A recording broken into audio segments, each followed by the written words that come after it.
Bonjour à toutes, bonjour à tous, Valentin Franc avec vous pour ce point de marché du mercredi 11 octobre 2017. Alors bonjour à vous Frédéric, bonjour Pierre-Yves, j'espère que vous allez bien. Emmanuel que je salue également. Alors comme vous avez pu voir le titre et comme vous êtes déjà au courant probablement, on a eu le leader catalan qui a proclamé puis a suspendu l'indépendance de la Catalogne hier pendant le parlement de la Catalogne dans le but de avoir des négociations avec Madrid. Voilà, donc concrètement, c'est une bonne nouvelle pour le marché, même si il n'y a encore rien de fait, dans le sens que tout peut encore changer. Mais voilà, il n'y a pas d'indépendance pour le moment. Le marché qui était sous pression depuis un peu plus d'une semaine, eh bien, ça va permettre au marché au moins de respirer aujourd'hui. Et on peut le voir, l'IBEX ouvre à la hausse depuis l'ouverture du marché depuis 5 minutes environ. Voilà. Donc on va voir ça ensemble. Ce qui a permis également donc au marché asiatique, asiatique et américain, oui, de progresser. Le Dow Jones qui clôture un nouveau record hier. Luc, bonjour à vous, comment allez-vous? Eh bien écoutez, moi je vais très bien, merci, j'espère que vous allez bien également. Didier, bonjour, Frédéric, que je salue également, François Cousin, bonjour à vous, Bruno également, voilà, que des habitués, ça fait plaisir. Bonjour à tous, nous dit Franck. Eh bien écoutez Franck, bonjour à vous. RSI en daily sur le 50 pour le gold, alors on va voir ça ensemble, bonjour Vincent.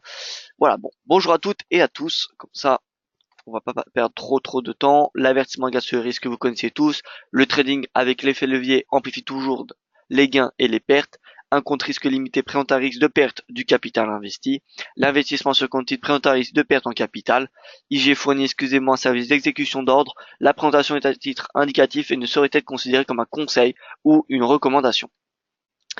Bonjour Valentin, son image OG 5 sur 5 de la part de Gilles. Écoutez, c'est parfait. Merci à vous Gilles pour cette confirmation. Alors, résumé des sciences américaines et asiatiques. Regardez un petit peu comment c'est dans le vert, ces marchés actions. On a le DXY qui se replie, qui fait mécaniquement profiter les indices américains. Le Dow Jones qui est le leader hier, qui a été le leader hier, plus 0,31%. À l'inverse des secteurs technologiques qui ont progressé, mais quand même sur un rythme plus soutenu que le S&P ou le Dow. Les rendements obligataires américains se stabilisent à 2,36%, le rendement à 10 ans avant la Fed. Le yen index pendant ce asiatique, comme vous pouvez voir, il est inchangé, plus 0,01%, donc pas vraiment de d'indication de la part du yen. Le gold cependant recule et le Nikkei, le Hang Seng et le MSCI Asia Pacifique, excusez-moi, progressent. Voilà, donc on a clairement un marché des actions qui étaient aussi à Wall Street, des marchés actions qui étaient aussi en Asie, et donc des marchés actions qui vont probablement être haussiers aujourd'hui sur les actifs européens. Calendrier économique. Alors, regardons un petit peu ce qu'on a eu. On a le financement global 1579 milliards contre 1480 milliards en Chine. Les nouveaux prêts également qui sont en hausse. Bref, on a un financement qui devrait permettre à la croissance de continuer à poursuivre à un rythme quand même assez élevé. Je rappelle, alors que les estimations étaient de 6,5% pour la Chine, elles ont été relevées la semaine dernière par la Banque mondiale, me semble-t-il, à 6,7%. Voilà, ça fait à peu près 10 ans que la Chine euh, croît de moins en moins rapidement. Pardon. Néanmoins, elle reste quand même à une croissance de l'ordre de 6,5% d'après les dernières estimations. Et d'après le Bureau national des statistiques en Chine, eh bien cette croissance sera largement dépassée, voilà, sera largement atteinte, pardon, donc de 6,7%. Elle table même a priori pour une croissance de 6,9%, ce qui serait une hausse par rapport à 2016 qui était une croissance de 2,7%. Voilà. Donc voilà. Pourquoi cette hausse de la croissance soudaine alors que ça fait 10 ans que la croissance baisse, même si elle est quand même extrêmement élevée. 6,7%, ça reste quand même extrêmement élevé comme croissance. Mais pourquoi elle baisse? Eh bien, tout simplement la compétitivité qui baisse en Chine, l'investissement qui du coup baisse de la part des entreprises occidentales, et donc la croissance, la production qui diminue, enfin qui progresse à un rythme moins soutenu, et donc la croissance qui ralentit, tout simplement. Mis à part cela, nous n'aurons pas vraiment de statistiques macroéconomiques en zone euro aujourd'hui. On aura à 13 heures les demandes de prêts immobiliers et à 20h, le compte rendu de la politique monétaire de la Fed. Donc toujours 2 semaines après les minutes de la Fed, on a ce fameux compte rendu qui tombe. Et donc voilà, ça fait 2 semaines que donc la Fed s'est exprimée pour, alors 2 semaines, même trois peut-être, 3 semaines il me semble, 20, oui ça fait 3 semaines pardon que voilà la Fed a fait remonter la probabilité d'une hausse des taux pour décembre de l'ordre de 80% d'après les dernières estimations des Fed Funds. Voilà. Bref, on a le compte rendu qui va être l'annonce de la journée et a priori, à mon avis, pardon, on va avoir un marché qui va être plutôt calme en attendant ce compte rendu. En tout cas, le Forex devrait être plutôt calme.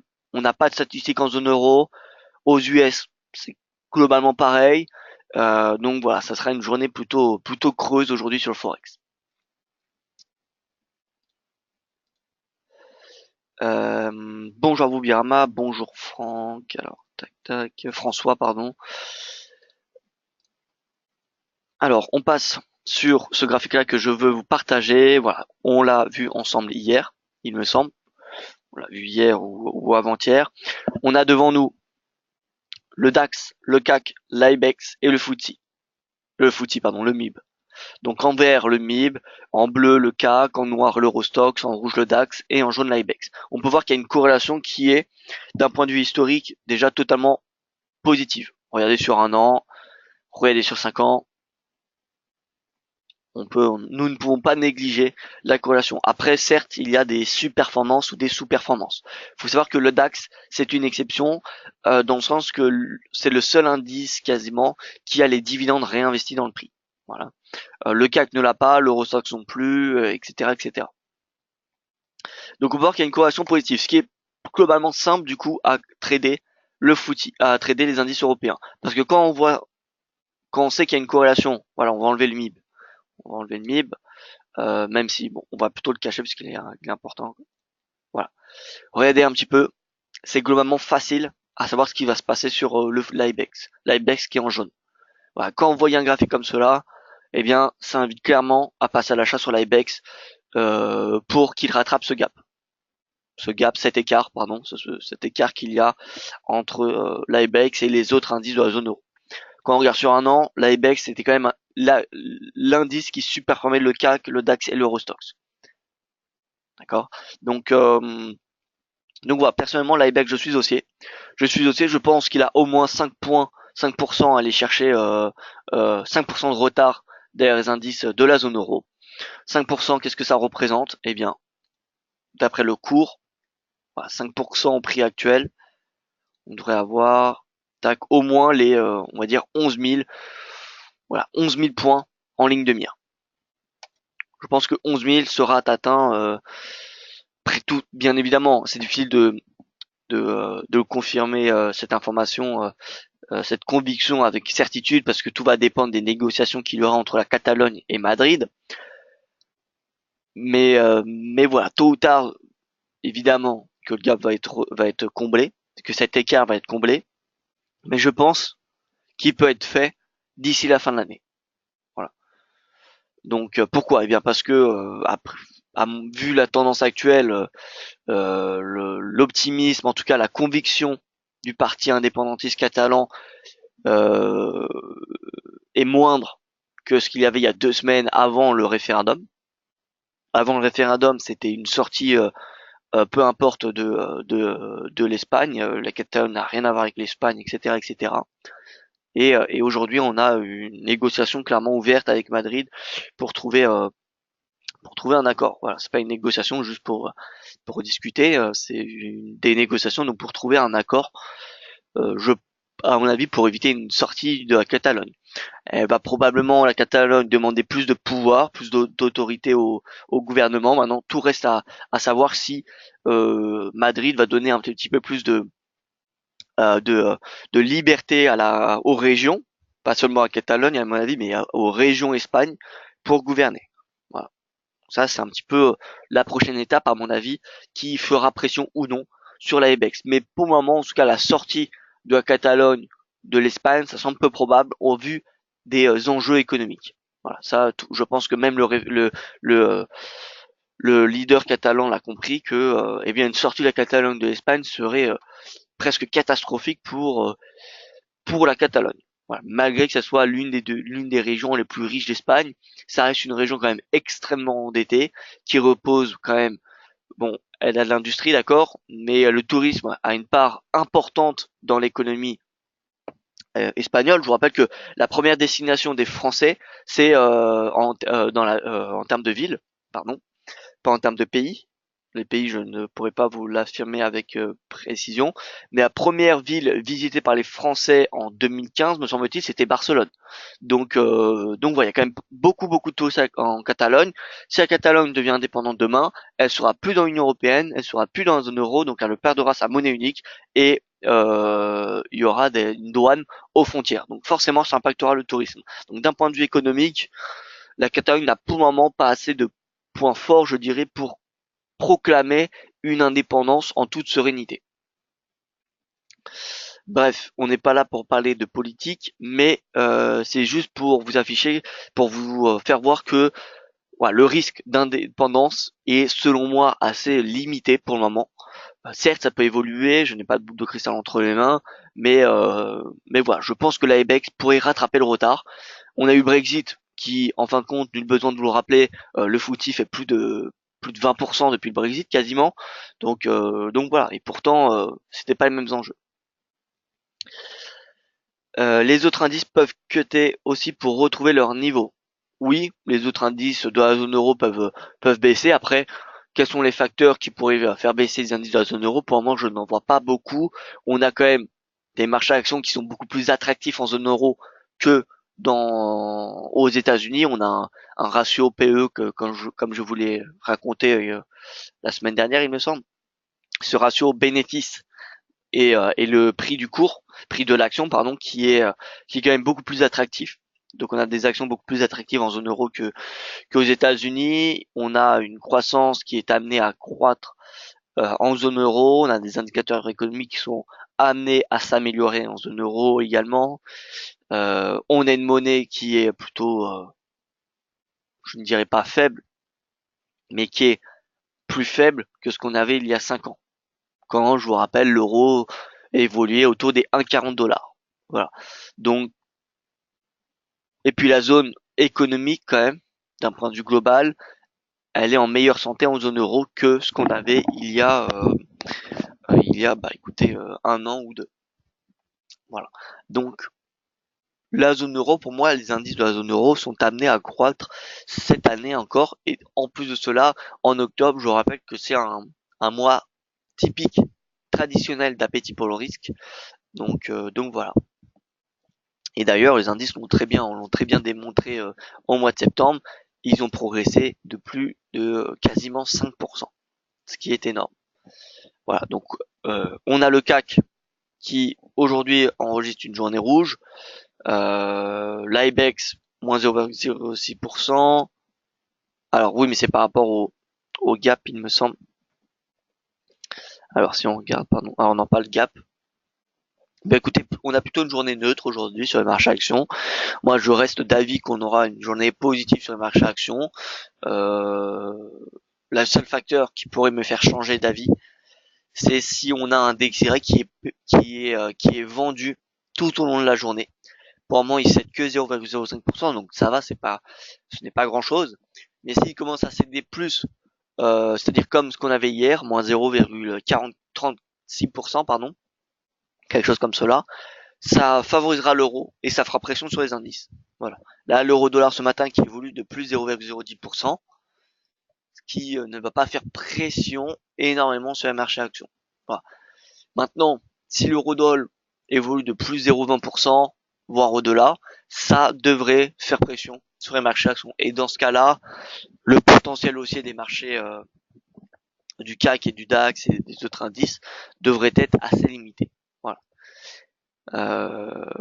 Voilà, pour résumer un petit peu, donc les marchés actions, moi je suis plutôt haussier. Je pense que le DAX peut revenir tester ses précédents plus hauts à 13 000 points. Je pense que le CAC peut revenir tester, bon, je pense qu'on a fait le maximum du potentiel, mais bon, 5 380 au maximum. Et l'Eurostoxx, on va tester les 3615, voilà, 3615 points au maximum. Je ne dis pas qu'on va remarquer des nouveaux plus hauts mensuels sur l'Eurostoxx et le CAC. Je dis simplement que les précédents plus hauts peuvent être testés. Parce qu'on reste techniquement, encore une fois, sous des résistances de momentum. Bien que le RSI, vous voyez, il se relâche, ce qui est signe que le momentum ralentit et qu'on a une respiration de la tendance, ce qui précède en général une nouvelle impulsion. Donc voilà. Donc c'est ce qu'on attendait depuis la semaine dernière, c'est une baisse de ce momentum. Ça a lieu depuis le début de semaine, donc c'est parfait. C'est parfait. Demain ou après, enfin voilà, le jour où le RSI et les RSI des indices de la zone euro reviendront à 50, ça sera le moment de s'intéresser pour repasser à l'achat. En attendant, c'est neutre voire baissier. Le CAC, encore une fois, il peut revenir à 5300 et d'ailleurs, c'est ce qu'il est en train de faire. 5352, voilà, à moyen terme, enfin, en swing trading, je pense qu'il peut revenir à 5300. 5300 au maximum. Déjà, si on revient à 5330, ce niveau de prix, ça sera déjà intéressant. Euh, Alors Dominique, tu racontes des bêtises, il n'y a aucune frontière entre la France et la Suisse. Oui, c'est exact, mais s'il y a une sortie de l'Union européenne, s'il y a une sortie, pardon, de la Catalogne de l'Union européenne, eh bien, il y aura probablement des douanes.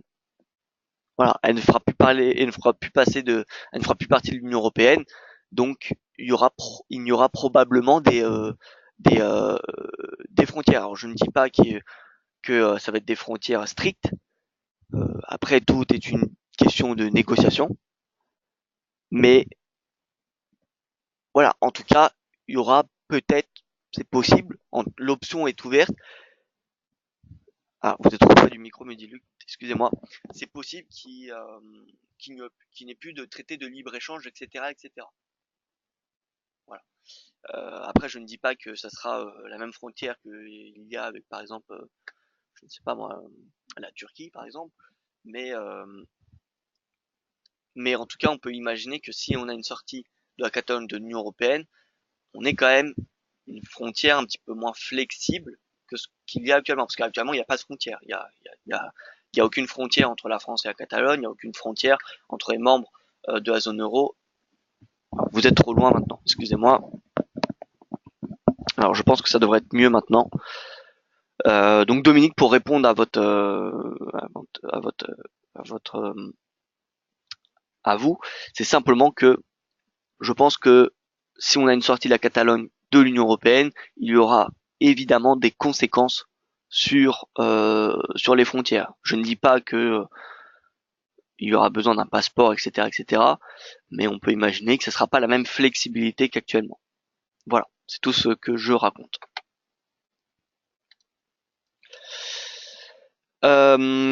Alors, on continue, on passe sur le Forex, le DXY. Le DXY qui s'est bien replié hier, néanmoins il reste au-dessus de sa moyenne mobile à 50 jours, ce qui permet de ne pas anticiper une stratégie baissière pour le moment, en tout cas selon moi. Tant qu'on reste au-dessus de sa moyenne mobile à 50 jours qui, depuis le début de l'année, ou plus précisément depuis le mois d'avril, pardon, indique la tendance de court terme. Actuellement, on reste au-dessus, donc la tendance elle reste haussière. Le DXY est au contact de sa moyenne mobile à 50 et 20 jours comme on peut constater. Donc on est sur un niveau de support sur lequel le cours pourrait rebondir aujourd'hui. À mon avis, le DXY va rester inchangé tout au long de la journée et selon le compte rendu de la politique monétaire de la Fed ce soir, eh bien le DXY va rebondir ou alors va retracer, va continuer son repli. De plus, le RSI revient sur 50. 50, comme vous le savez, c'est une zone où il y a un potentiel rebond. Donc voilà. Donc à mon avis, aujourd'hui, on va y avoir une journée neutre. On va avoir une journée neutre sur le DXY. C'est pour ça que ça va être calme. Voilà. Alors, Dominique, merci pour ma part, ça ne changera pas beaucoup car tout est interconnecté et Madrid n'a pas intérêt de perdre la personne. Évidemment, Dominique, hein, je ne dis pas que je ne suis pas contre. Alors moi, je ne mets pas de biais politique ou de biais émotionnel dans mes analyses. En tout cas, j'essaie de en mettre le moins possible. Je ne dis pas que ça va être que Madrid a tout intérêt à perdre ou que Madrid n'a pas besoin de la Barcelone. Loin de là. Loin de là.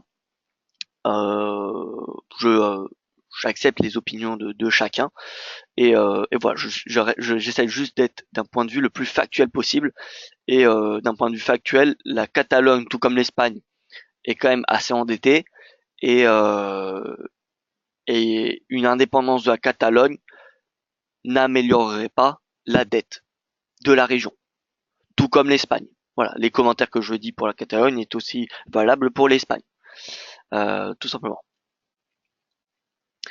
Bref, euh, donc on a un DXY qui est neutre. Donc l'euro, les autres devises majeures devraient être légèrement soutenues aujourd'hui. On peut le voir, la UD-USD qui rebondit légèrement. Alors est-ce qu'on a fait le point bas? Je ne pense pas. Encore une fois, si vous superposez la UD-USD et DXY, regardez, on a une tendance baissière depuis le 21 septembre, on a une tendance baissière et depuis hier, on a un rebond.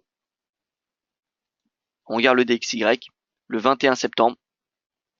Le 21 septembre, donc, c'est haussier. Et depuis, voilà, hier, on a une belle impulsion baissière. Donc on a clairement une corrélation qui est dite négative entre le DXY et les paires majeures pour le moment.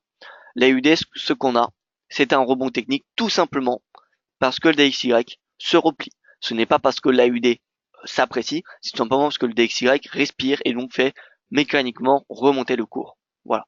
Donc la UD USD, tout va dépendre du DXY ce soir. Le compte rendu est positif, ça fera pression sur la UD et il reviendra à 0,77. Dans le cas contraire, ça augmentera cette impulsion de court terme en direction de la moyenne mobile à 20 jours. Voilà. L'euro dollar, c'est pareil. Vous pouvez voir qu'il progresse ce matin. Il trouve une résistance à 1,1830. Le RSI est en train de tester 50. On n'a pas eu de cassure au-dessus. Alors, me semble-t-il. 49,28, vous voyez. On n'a pas eu de cassure au-dessus de 50 du RSI. On n'a pas eu de cassure au-dessus de la moyenne mobile à 20 jours. Alors, certes, on évolue au-dessus en intraday, mais on n'est toujours pas au-dessus. Et on est encore loin de la moyenne mobile à 50 jours. Voilà, donc moi, je reste baissier sur l'euro dollar. Certes, j'aurais aimé que l'euro dollar vienne chercher les 1,15 plus rapidement et avec peut-être moins d'inquiétude que ce qu'il nous donne actuellement. Mais pour le moment, je reste haussier sur dollar et donc baissier sur l'euro. Voilà. Maintenant, si on a la moyenne mobile à 50 jours qui est cassée, qui est dépassée, alors on pourra annuler la stratégie baissière sur l'euro dollar. Donc en intraday, je pense que l'euro dollar peut il va venir tester à de multiples reprises les 1,1831. Peut-être qu'il va faire des excursions au-dessus. Maintenant, est-ce qu'il va clôturer au-dessus? Tout va dépendre du compte rendu. Voilà. Mais en intraday, clairement, je pense que les stratégies acheteuses peuvent être prolongées jusqu'à 1,1831. Donc ça va être limité du scalping qu'il va avoir aujourd'hui sur l'euro dollar. Le GBP USD bute sous la moyenne mobile à 50 jours. On peut voir que après le rebond du RSI, on a cette résistance. La moyenne mobile qui coïncide avec le prix de clôture à 1,32. Voilà, donc on a une forte zone de résistance sur le GBP USD en attendant le compte rendu. Donc plutôt un avis baissier pour le moment. Il n'y a pas vraiment de facteur qui pourrait propulser le cours du GBP au-dessus de 1,32. En tout cas en intraday. Voilà, encore une fois. Le NZD qui est la seule devise à sous-performer le dollar en ce moment, parce que le dollar retrace, comme vous l'avez pu constater depuis quelques séances, et bien le NZD c'est également le seul à même sous-performer le dollar. Voilà. Donc le NZD, pour moi c'est toujours, d'ailleurs j'ai écrit un article hier, mais c'est toujours baissier sur le NZD USD. Pourquoi? Alors, déjà, on a la pression du dollar, mais en enlevant le dollar, on a eu les élections néo-zélandaises, je vous rappelle, il y a 2-3 semaines, avec une montée du parti nationaliste, donc contre l'immigration, etc., etc., ce qui, bien évidemment, inquiète les investisseurs. Les démocrates et les travaillistes les conservateurs et les travaillistes, qui sont les deux partis les plus importants en Nouvelle-Zélande, n'ont pas eu de majorité, ni l'un ni l'autre ont une majorité, et donc le Parti nationaliste sera, comme en 2011 et 2014, le l'arbitre un petit peu pour former la coalition qui aura la majorité. Voilà. Après, c'est possible qu'il y ait une coalition qui se fasse avec d'autres partis comme les Verts, etc., etc., mais ce sera avec de plus nombreux partis. Voilà. Disons que le Parti nationaliste, c'est le parti qui permettrait aux travaillistes ou aux conservateurs, et surtout aux conservateurs, d'avoir la majorité au Parlement, parce que c'était les élections législatives. Les élections législatives en Nouvelle-Zélande, c'est tous les 3 ans. Bref, on a cette pression qui vient de la part de la montée en puissance du Parti nationaliste. Donc je suis baissier, oui, jusqu'à 0,70. Maintenant, dès qu'on aura cette annonce, cette montée du nationalisme, du Parti nationaliste qui sera, comment dire, euh, effacé ou du moins pricé. Voilà. Dès que ça sera pricé, ça permettra au cours de rebondir. Voilà. Aujourd'hui, le NZD est sous pression pour des raisons politiques. Donc dès que les raisons politiques seront euh, les inquiétudes seront limitées, voilà, seront réduites, ça permettra au NZD de respirer de nouveau. Parce que d'un point de vue macroéconomique, la banque de Nouvelle-Zélande est quand même proche d'un durcissement des taux. Voilà. Donc 0,70, pour moi, c'est un niveau qui peut être atteint. Si d'ici là on n'a pas de divergence haussière. Pour le moment on n'a pas vraiment de divergence haussière, donc le momentum reste encore clairement baissier. Voilà. Après, une fois que ça atteindra 0,70, il faudra peut-être se poser des questions sur les stratégies haussières. D'ailleurs, on peut peut-être regarder, alors je ne sais pas si la plateforme TradingView fait cela, mais est-ce qu'on a les Nouvelle-Zélande, le 10 ans de Nouvelle-Zélande? Alors,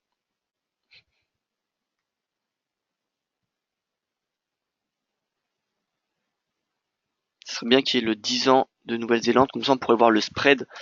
Alors,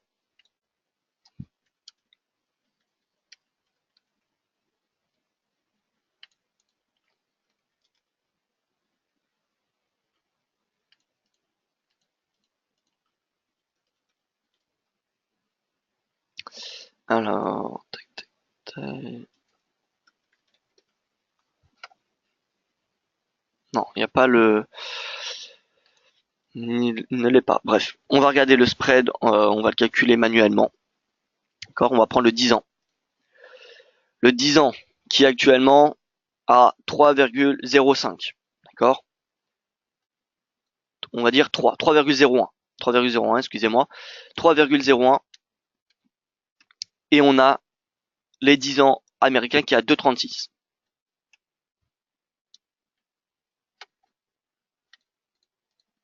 Donc on a un spread, un écart de 0,65 points. D'accord? Si on regarde, il y a 3 mois. Il y a 3 mois, le spread était plutôt stable. Donc il y a 3 mois, regardez, c'était à 3,05. D'accord? 3,05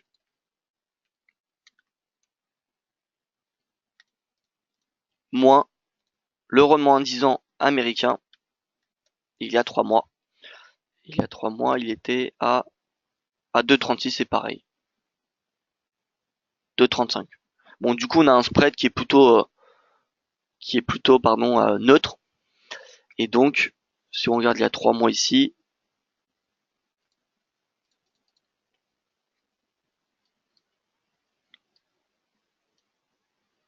on est relativement en dessous.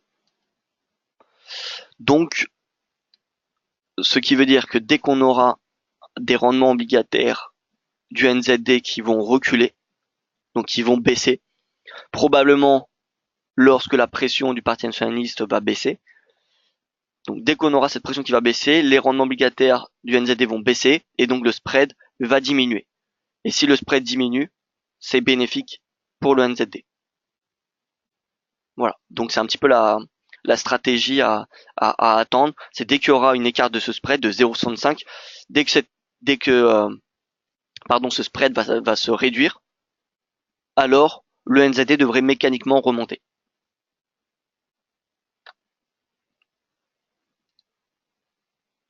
Alors, un avis sur le gold maintenant que le problème catalogue est presque terminé de la part de Nicole. Alors j'y viens tout de suite.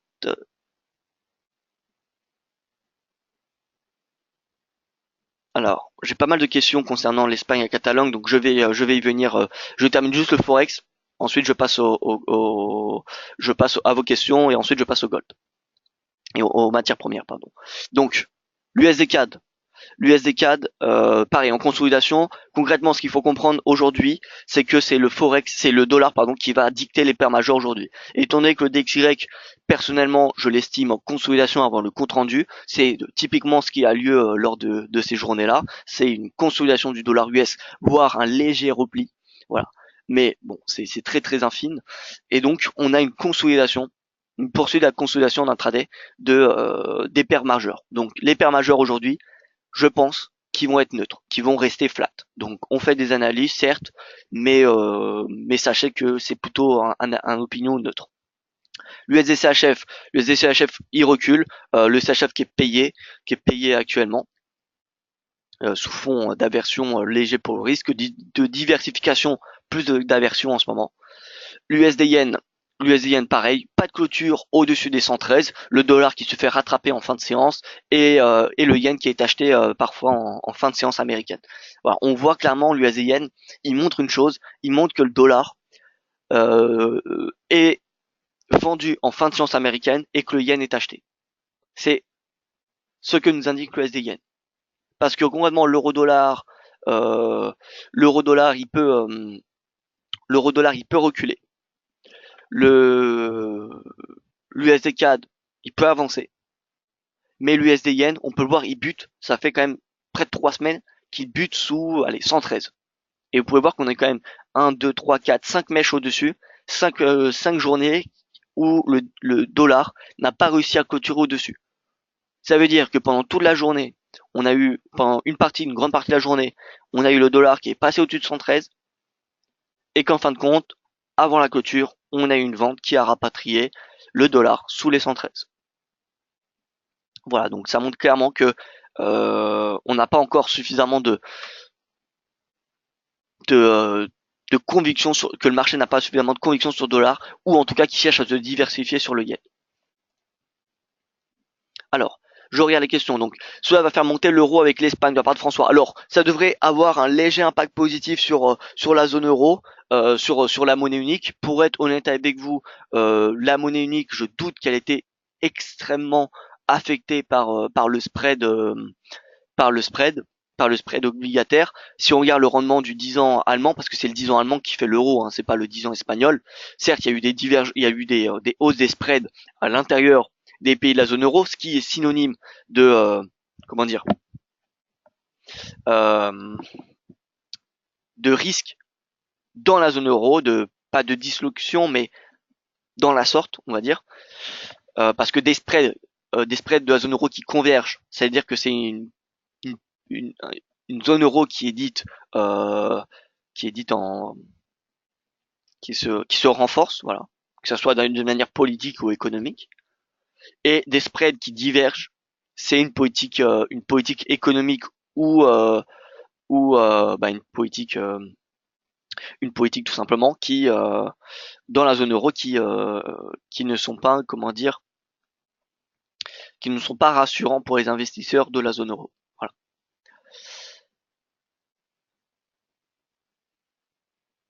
Les investisseurs de la zone euro, ce qu'ils attendent de cette union, c'est une convergence entre tous les pays enfin entre la majeure partie des pays qui y assistent. Il faut savoir que l'Espagne, c'est quand même le quatrième PIB de l'Union européenne et de la zone euro.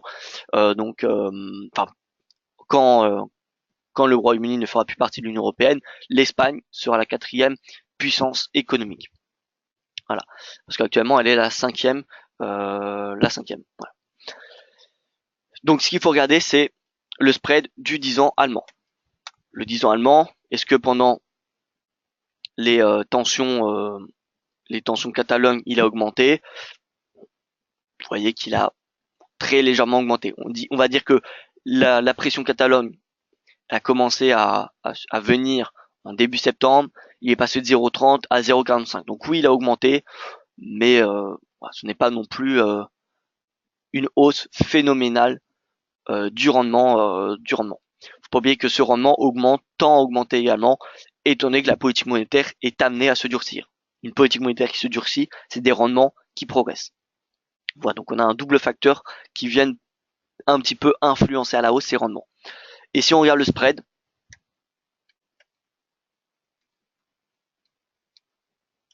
alors on va faire le spread inversé. Spread inversé qui est beaucoup plus visuel que le spread classique.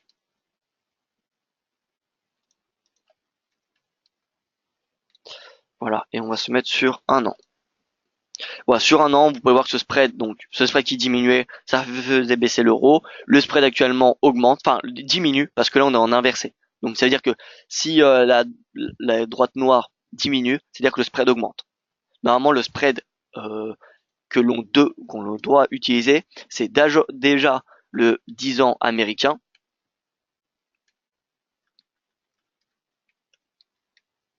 moins le 10 ans allemand, et non pas le 10 ans allemand moins le 10 ans américain.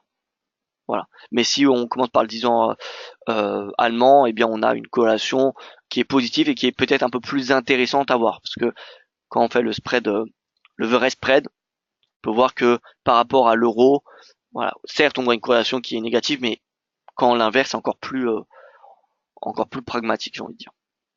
Voilà, donc on a un spread qui, on peut voir, diminue. Et dès que le spread diminue, c'est bénéfique pour la zone euro, pour la monnaie unique. Voilà. Et dès que le spread augmente, c'est bénéfique pour le dollar. Voilà. Donc là, on a eu un spread qui augmentait, ce qui est bénéfique pour le dollar. Et là, le spread diminue, donc ce qui est bénéfique pour l'euro. Et le spread, il diminue à cause bien des rendements obligataires allemands qui, en intraday, je pense, devraient diminuer parce que les rendements américains sont stables, on l'a vu à 2,36%. Bref, donc est-ce qu'on a eu est-ce que cette déclaration du leader catalan va rassurer la zone euro? Je dirais, j'ai envie de dire oui, mais ce n'est pas ça qui va créer une nouvelle impulsion ou ce n'est pas ça qui va permettre à la monnaie unique de revenir au sommet, à ses sommets annuels. Voilà. Je pense que pour que cette monnaie unique revienne à 1,20 $, il faudrait que le DXY baisse. Et pour que le dollar baisse, il faudrait que le compte rendu de ce soir soit plutôt pessimiste. Voilà. Donc oui, les propos du leader catalan va rassurer un petit peu les investisseurs. Ça va peut-être faire grimper un petit peu l'euro-dollar. De là à dire que il y aura une nouvelle impulsion ou une nouvelle tendance ou qu'on va revenir au sommet, je ne pense pas. Alors, on continue les questions. Bon, franchement, j'ai trouvé bizarre l'intervention de Juncker hier avant les questions espagnoles. Apparemment, le processus d'indépendance est complètement au ralenti de la part de Philippe. Alors, en bref, les faits qui se sont passés hier, le leader catalan, le leader indépendantiste a annoncé devant le Parlement de la Catalogne, il a proclamé l'indépendance, puis il a suspendu immédiatement pour avoir des négociations avec Madrid. Voilà, donc clairement, c'est ça qui s'est passé. Maintenant, chacun son interprétation. Mais en tout cas, on n'a pas d'indépendance pour le moment de la Catalogne. Quel est l'impact des rendements de 10 ans sur les devises FX? Eh bien, écoutez, Alexandre, les rendements du 10 ans, ou les rendements obligataires, d'une façon générale, mais les 10 ans, c'est ceux qui sont les plus utilisés, eh bien, les marchés obligataires, ça représente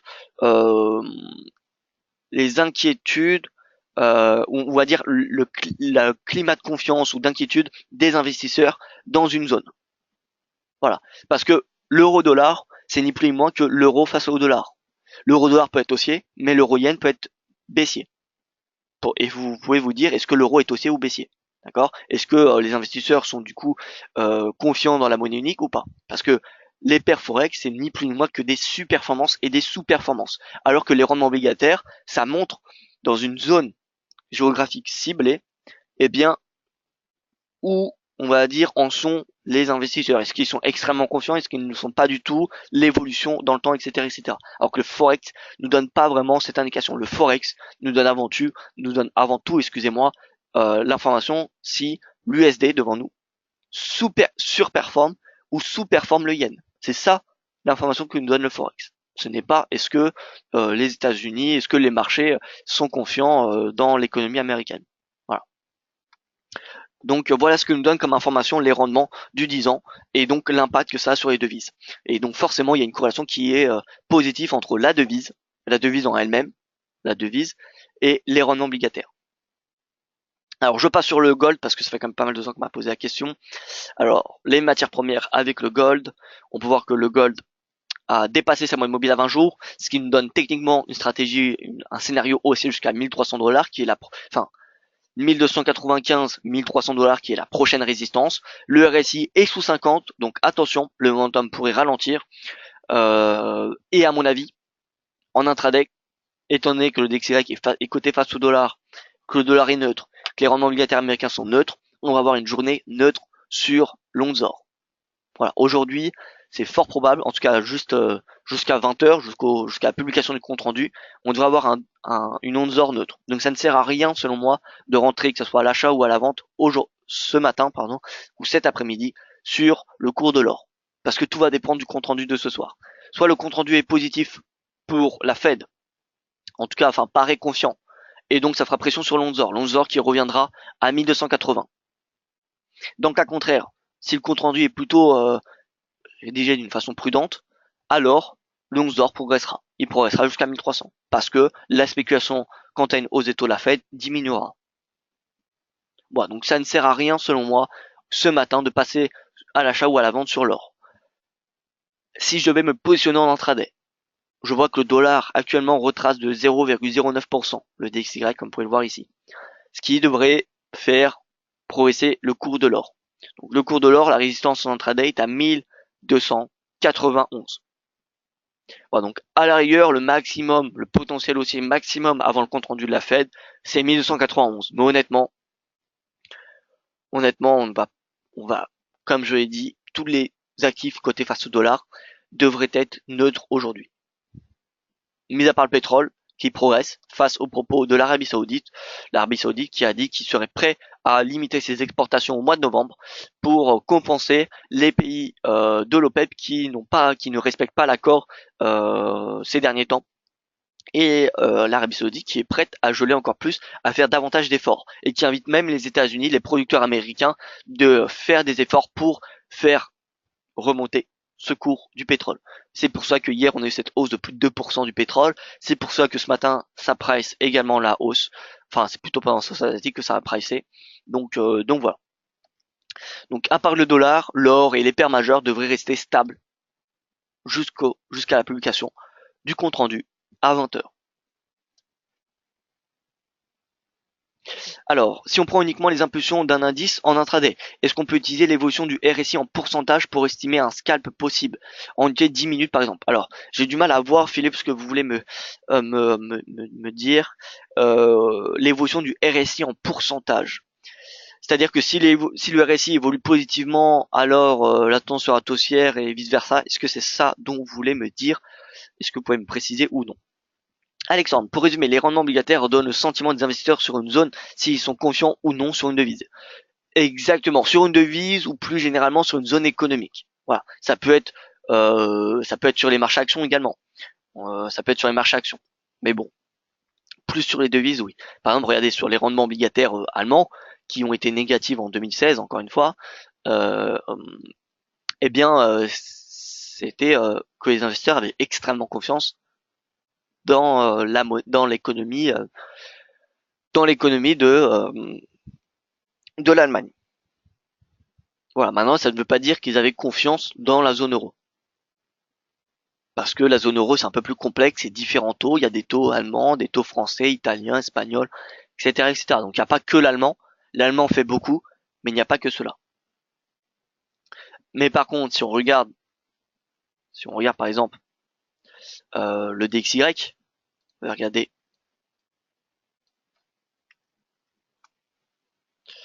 tac, on a le 10 ans devant nous, et on va mettre le DXY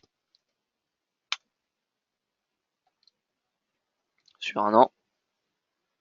Sur un an, vous voyez qu'on a quand même quelque chose qui ressemble à une corrélation positive. Voilà, donc c'est pas une corrélation 100% enfin parfaite, mais on peut voir quand même que les rendements, les obligations n'ont pas un rôle aléatoire dans le cours du Forex.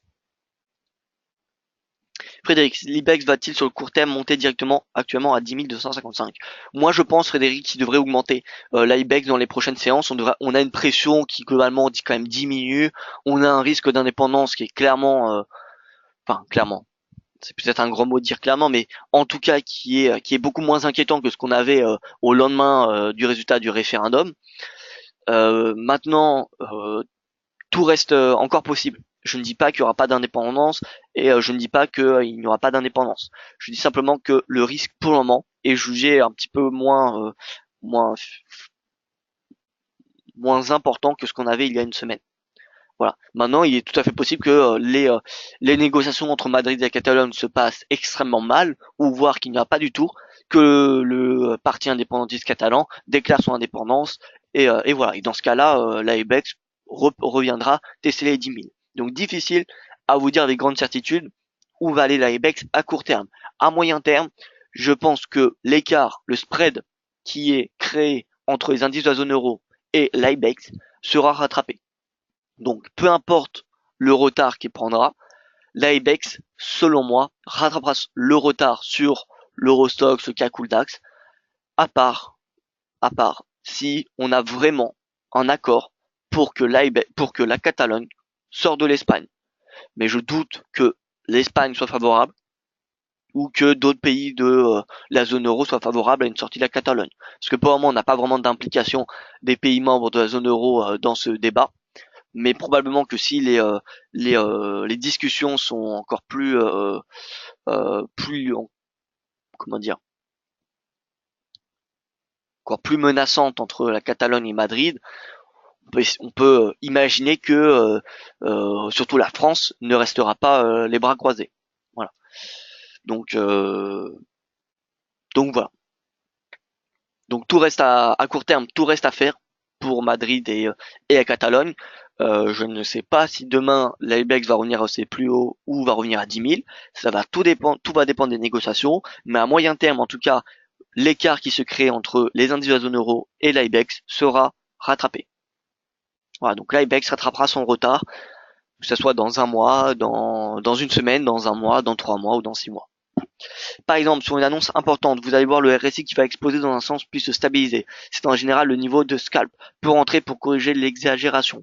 Ce que je voudrais savoir en fait, c'est si c'est possible d'avoir une projection des prix si le RSI évolue à un rythme donné. Alors non, je vois tout à fait ce que vous voulez dire. C'est-à-dire que si le RSI arrive à 80, jusqu'à où le cours peut aller. Non, il n'y a pas de règle là-dessus. Parce que le RSI, c'est relatif. C'est par rapport aux 14 dernières périodes. C'est par rapport à de la volatilité. La volatilité évolue de jour en jour. Donc la règle, ce que vous allez déterminer aujourd'hui, ne sera plus valable dans une semaine ou dans un mois. Voilà, donc non, ce n'est pas possible d'avoir une règle factuelle qui est durable sur du long terme ou même du moyen terme par rapport à l'impact de l'évolution du RSI sur le prix. Voilà, j'espère que c'est ça, cette réponse que vous attendiez. Donc voilà, écoutez, sinon, on regarde, parce que là, on a quand même pas mal parlé de politique, on va regarder les statistiques, pardon, les devises qui vont être intéressantes en intraday. Alors, on va regarder si on a des stratégies. Je vous rappelle qu'on est toujours à la vente, enfin, on a toujours des stratégies vendeuses sur l'euro-dollar, l'AUD-USD, et le CAD yen, on est à l'achat depuis maintenant pas mal de temps. Alors, euro-dollar, GBP-USD. Voilà, donc là on a les paires majeures. On va mettre rapidement des petits codes couleurs. Alors, quel scénario pour la journée? On va éviter de trader du dollar parce que, comme on l'a dit, hein, le dollar, il est plutôt attendu neutre avant le compte rendu, donc on ne devrait pas avoir de grands mouvements sur les paires majeures, mais ce tableau-là va nous montrer quelle devise surperforme et quelle devise sous-performe. On va se mettre sur un mois, tout d'abord. Sur un mois, on a le JBP qui surperforme le dollar, à l'inverse du CAD et de l'AUD. Sur 5 jours, 5 jours, on a l'euro, bien évidemment, mais l'euro, je vais faire abstrait de l'euro tout simplement parce que l'euro dépend essentiellement du dollar. Sinon, on a le CHF, ah non, le yen face au NZD. NZD yen ou AUD yen. NZD yen ou AUD yen. Voilà, on va voir ces informations-là. Donc NZD yen. NZD yen, c'est potentiel baissier jusqu'à 78,88. Voilà. Néanmoins, faut pas oublier encore une fois que le risque, la pression du NZD sera rattrapée une fois que le risque politique du parti nationaliste sera, comment dire, réduit. Et sinon, l'AUD yen, alors, on peut voir qu'il y a un bottom qui se fait. On n'a pas de divergence haussière, mais on a quand même un bottom qui est en train de se former. Alors, difficile à donner une forte conviction avec ce graphique. CHF, CAD. Écoutez, ça me semble assez compliqué de vous donner une stratégie sur le Forex pour ce matin. Je préfère attendre demain, une fois que le dollar aura retrouvé une tendance, que ce soit une impulsion ou davantage de correction, pour vous donner une stratégie. Là, honnêtement, bon, je vois qu'il n'y a pas grand chose, en tout cas, qui m'intéresse. Donc, je préfère rester à l'écart. Voilà, pour pas vous dire de bêtises. Euh, Voilà, alors Nicole qui me dit j'avais bien aimé votre proverbe quand un indice baisse, on ne ramasse pas un couteau qui tombe, exactement. Mais avez-vous un autre proverbe pour un indice qui monte? Merci pour répondre. Eh bien écoutez, les records sont faits pour être battus. Voilà.